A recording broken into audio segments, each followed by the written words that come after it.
It's May 12 today, it's Mother's Day, and we are here at Ingat Church, and the priest is blessing all the mothers here. Let us pray. Lord, we pray for all mothers, beautiful and wonderful. They fill the earth gracious in your call, they carry life. In a bond of love, they bring forth a child. We ask you to bless all mothers today, especially those who are gathered here. May they feel the joys of motherhood every day.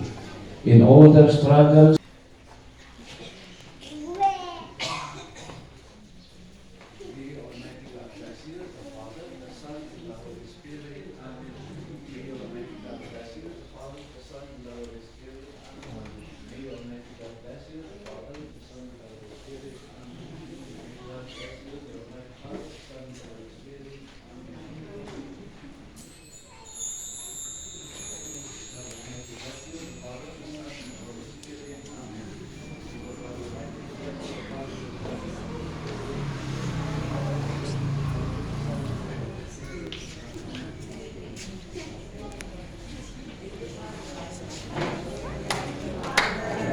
Happy Mother's Day.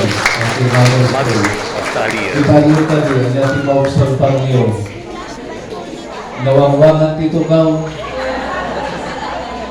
So, majority of kaiso of the mothers, whatever occasion, Will you greet me? community, school, barangay hall, Mother's Day. sipaan, mothers talaga timang pod-pod no.